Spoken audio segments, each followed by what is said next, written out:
You know, I frequently sit here and think about the way things are going and what could be done to make things more impactful. And to be quite honest, I've been sickened by the recent performance of the secular community.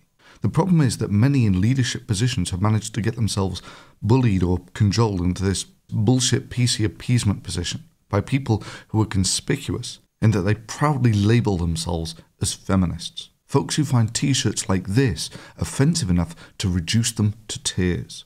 Folks who think that the abusive use of copyright law to stifle free speech is a valid tactic. Folks who think that fake jewellery and not offending people should be classed as forms of harassment at conventions on a par with physical groping. We're not asking for anything crazy, just basic rules so that we can say, you know, the sort of thing like making fake jewelry and intentionally offending people is not okay, nor is grabbing someone's ass. That's it. That's all we're asking. Or take, for instance, the professional victims who went from conference to conference telling people each time that the sexual harassment at those conferences was so bad that they were literally putting their lives on the line merely by turning up. There's lessons. You can't trust the cops. You can't trust people to believe your story. You can't trust the people who hang out with you at these events. You can't trust the leaders of our community to give a damn.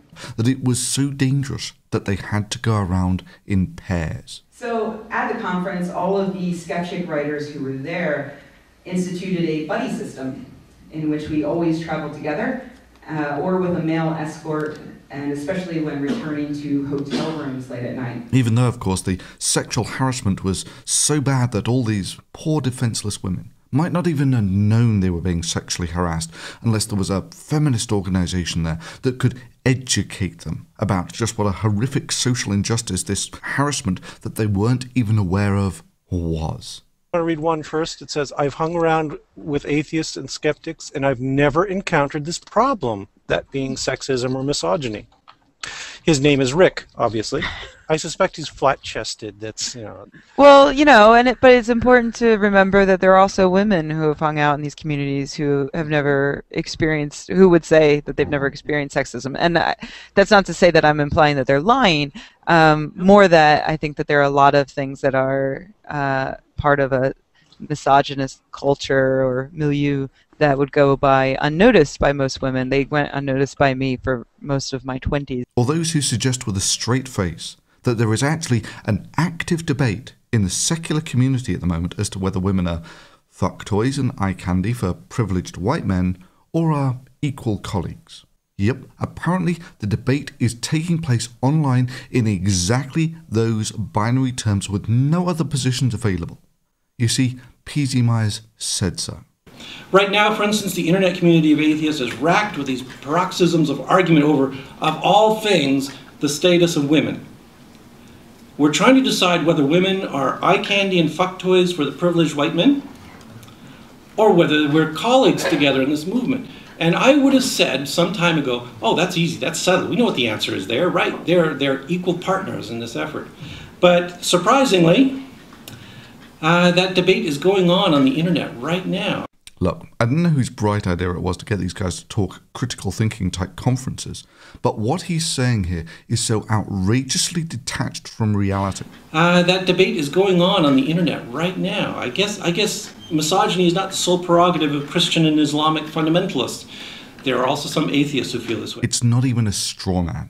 It's simply bullshit. It's an outrageous fiction told to conjure up this boogeyman that there's this great faction of the secular community that argues that women are fuck toys and eye candy for privileged white men. Okay, maybe that's unfair. Maybe there is the tiny fraction who think that women are eye candy and fuck toys for privileged white men. Well, now, thanks to the scare tactics and boogeymen that these toxic parasites have conjured up, you now have conferences with harassment policies that look like this. Additionally, exhibitors in the expo hall, sponsors or vendor booths, or similar activities are also subject to the anti-harassment policy. Booth staff, including volunteers, should not wear sexualized clothing, uniforms, costumes, or otherwise create a sexualized environment. What, you mean creating a sexualized environment like this? If you win the hand, then I would have to submit and have sex with you. You win. I will give you my hotel room number right after. We'll do the sex thing later. Okay, go back to your seat. No, take the cards with you. I got to call you back for the sex part later. Or maybe like this. Yeah, that's right. The harassment policy is now venturing into telling people what they can and cannot wear at conferences. Sorry, girls. Dresses, jewelry, makeup, that's creating a sexualized environment that promotes gender stereotypes. Gender traitors and sister punishers diminishing and minimizing the experience that their fellow women have suffered at the hands of the patriarchy. I think of the words that those who want to protect you from this harassment that you're not even aware of would use. Seriously, who would pay money to go to a convention like this? The time away from your job, the travel costs, the hotel costs, the conference costs, simply to be judged by some highly strung and obscenely hypocritical professional victims as to whether their clothes constitute creating a sexualized environment and therefore fall under the harassment policy. But the poisoning doesn't end there. These spanners actually want to redefine what words mean.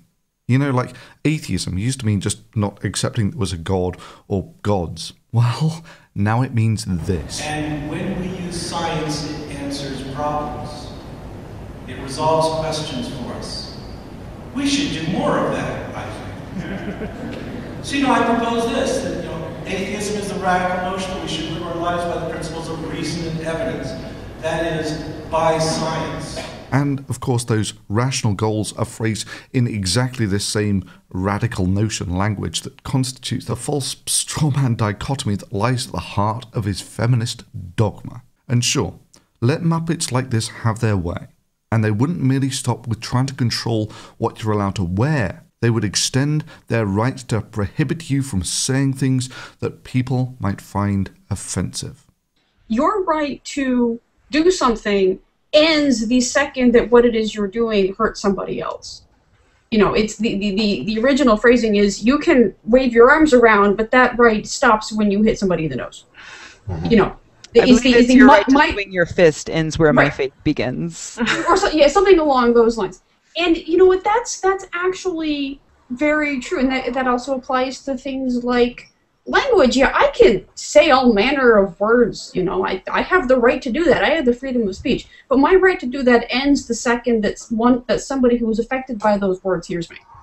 I'm not sure Brockman's out of the woods yet. There are a lot of religious watchdog groups out there, keeping the world safe from the horror of free expression. For my part, I've watched with despair as these ultra-PC professional victims have slowly dripped poison into what used to be a vibrant and exciting conference scene, such that I really want nothing to do with it. Hell, I've been pining back to the happier days when I actually knew who none of these people were. Look, let me make it simple. I just got back from an experiment where I was surrounded everywhere by sane, competent, rational, able, capable, and intelligent people.